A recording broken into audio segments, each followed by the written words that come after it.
Hello everyone, Vlad Shoots History here. We're continuing this series with similar but not identical ammunition.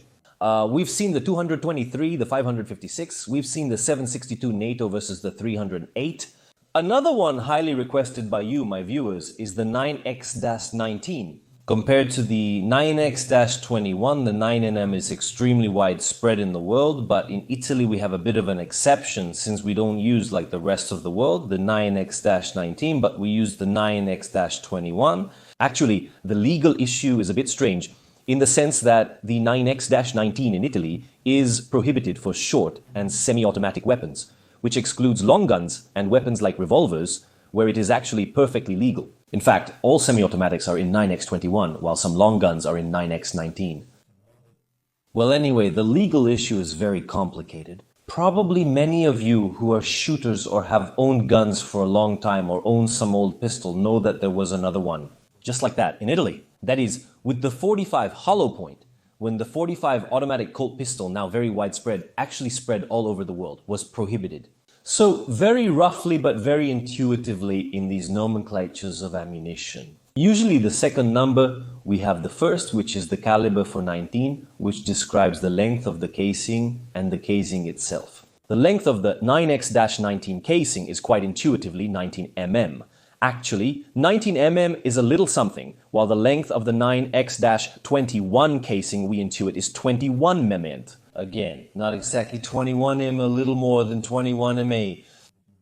The interesting thing that I tried to draw with my very high skills is that the ball is actually positioned in different positions. In the 9X-19, it is inserted about halfway into the casing, while the ball of the 9X-21 is inserted deeper into the casing, which results in a total length of the ammunition, so the casing plus the piece of ball that sticks out. Practically identical because the difference in maximum size and maximum length is 0.06 mm, so very little. They are virtually identical in terms of total dimensions, including the ball, so the magazines are absolutely interchangeable for both types of ammunition. The 9X-21 was born in Italy to go to Israel, where it was further developed to return to Italy. The ammunition is virtually identical in terms of performance, loading, available ammunition, etc. The only thing I found that in some ways for loading is that, let's say standard. With the 123 grain bullet, the 9X-21 has about 5% more power. I found that with the standard load, the 9X-19 goes at 350 meters per second, while the 9X-21 goes at 360, so 10 meters per second in addition. But for example, the 9X-19 has more availability of more payloads, so also more powerful than the 9X-21. So it's not at all taken for granted which ammunition is more powerful. The question many ask me, are these two ammunitions interchangeable? Yes and no. We have talked, for example, talking about the 223, about the chamberings, the shapes of the chamber and the so-called headspace space. So the combustion chamber, obviously we have this ammunition, the chamber. At a certain point where the casing ends, it has a small part. Let's say it goes down to support because there is a bit of casing and then there is the barrel. Obviously, so when the ammunition will be inserted here. Here my casing ends and I have the warhead of the bullet. Okay, so there is this point, which is very important. Now you understand well. If this step, this notch is set to the length of 19 mm is around, that is 21 will not chamber. In fact, a weapon chambered for 19 will not chamber. The 9X-21 fails to close. It's missing 2 mm this step. This notch is 2 mm too early. You understand that the opposite is not true. Because I will find myself in a situation, this is a 9X-19, I will find myself in a situation where I have this notch, this step, but the ammunition might get here because it's shorter.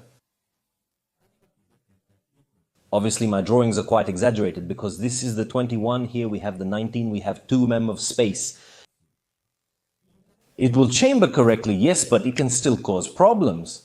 It can cause problems because the boss must rest correctly, as in this example, to the combustion chamber and not in its part. If it doesn't rest, what keeps it in position here behind is the weapons extractor. And first of all, I can have two things that can go wrong with this thing. First, When the firing pin hits the primer, the casing wants to slide forward. That is, part of the energy that should go to the primer is transferred to the casing. Remember that the extractor, because actually the only thing back here that physically holds the casing is elastic. It's an elastic metal. It's a spring, usually a Pieta spring. And so there will be a certain amount of force.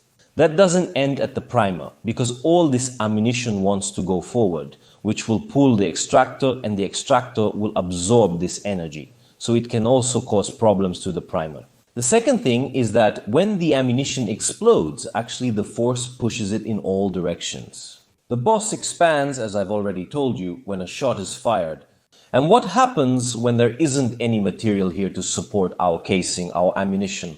Conversely, it will try to push forward again because it has space to go. Obviously, energies and forces choose the path of least resistance, causing further stress on the extractor, which is the only thing holding this depth, the ammunition. In short, shooting the 9x-19 in a 9x-21 possibly at the first shot, at the 100th shot, or it's unknown when it will cause the extractor to break. So, if you're in an ultra-emergency situation, it will work, you probably risk that the trigger doesn't work properly, and you risk breaking the extractor. But is it physically possible to chamber a 9x-19 in a 9x-21 and pull the trigger? And probably this shot will come out, but I repeat, it can cause problems and break components. That's all for this simple explanation. See you next time. Thanks to everyone.